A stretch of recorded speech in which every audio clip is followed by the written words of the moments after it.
Por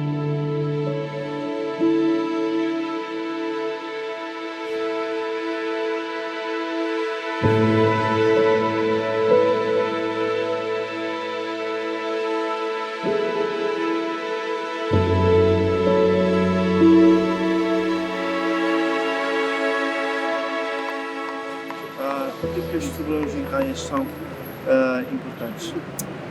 Os tubarões em raias desempenham um papel fundamental para o ecossistema marinho. Não só para o ecossistema, mas também as ações e o facto de eles existirem no mar também traz consequências positivas para o nosso ambiente, não só no mar, mas também aqui na Terra. Se não houver tubarões no mar, basicamente os peixes e os carduns não se formariam. Porque os peixes formam-se carduns e os pescadores conseguem assim localizá-los melhor e também apanhar os peixes. As Steven from Biosphere mentions, there are many reasons to have sharks and rays healthy and prosperous in the ocean.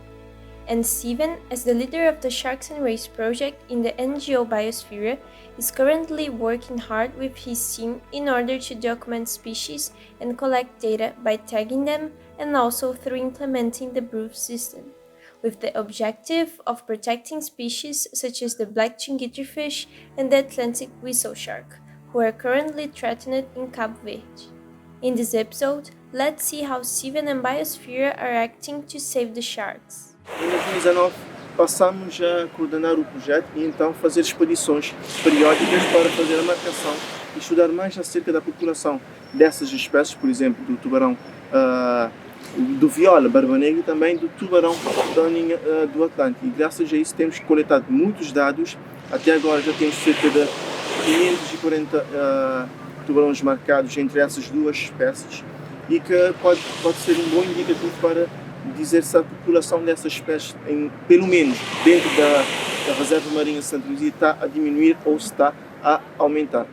So I followed Steven and Biosphere projects on sharks and rays for 1 week and helped them to collect this data needed through a proof system that consists in putting a structure equipped with a camera directly pointed to a bait in order to record sharks and rays attracted for these baits.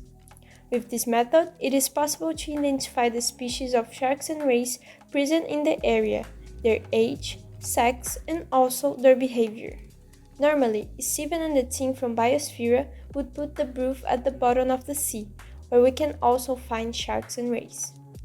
But the Atlantic whistle shark, for example, is not found only on the substrate. They can also swim through the water column, and that is why pelagic proofs are important. Using this new method, it is possible to assess the sharks and rays that are swimming at a shallow depth on the water column, not just in the substrate, bringing up a new way of studying sharks and rays that can complement the previous methods and make data collection more robust. So the experiment during our Darwin 200 week was actually to look for sharks and rays in the water column using a pelagic proof for the first time in the island. We built the equipment together in the office of Biosphere using screws, ropes, and weights. And in the next day, we could experience the first fieldwork day and take the boat heading towards to the open sea. Inside the boat, we finished preparing the proof so we could lower it in the water while it would stay recording at around 10 meters deep. Every proof requires 1 hour of recording. This hour corresponds to the time the camera can record before the battery runs out, and therefore we need to wait to take the equipment out of the water. So as not to interfere with the results, the boat moves away from the equipment, and after 1 hour we went to look for it. At first, it was very difficult to find it because the wind has changed and the waves have become taller. This caused some fear in the expert and the skipper as well, because losing such an important structure would cause great economic loss. And as Steven explains, the NGO Biosphere has limited economic resources. A maior de todas é claramente a parte financeira. Porque basicamente, como ONG, trabalhamos com financiamentos externos. A maior parte do nosso financiamento é externo E cada projeto tem que procurar o seu financiamento para poder gerir e continuar com o projeto. E um dos nossos maiores problemas tem sido basicamente encontrar financiamento, exatamente. Losing a proof system would mean not recording species of sharks and rays, and therefore not knowing or protect them as well.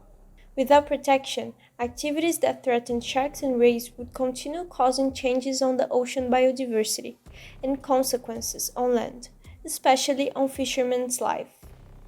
Fortunately, after a long time of search and being pushed around by the waves, the skipper finally noted the yellow and white buoys moving in the distance on the horizon. We could safely retrieve the proof and head back to the office to look at the footage collected. Once in front of the laptop, we pressed play on the underwater footage we've gotten from the day, and we waited, and waited for a long time, without much results.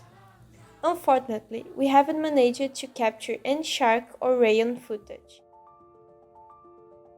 This experiment taught us about the importance of preserving the rich biodiversity in the sea.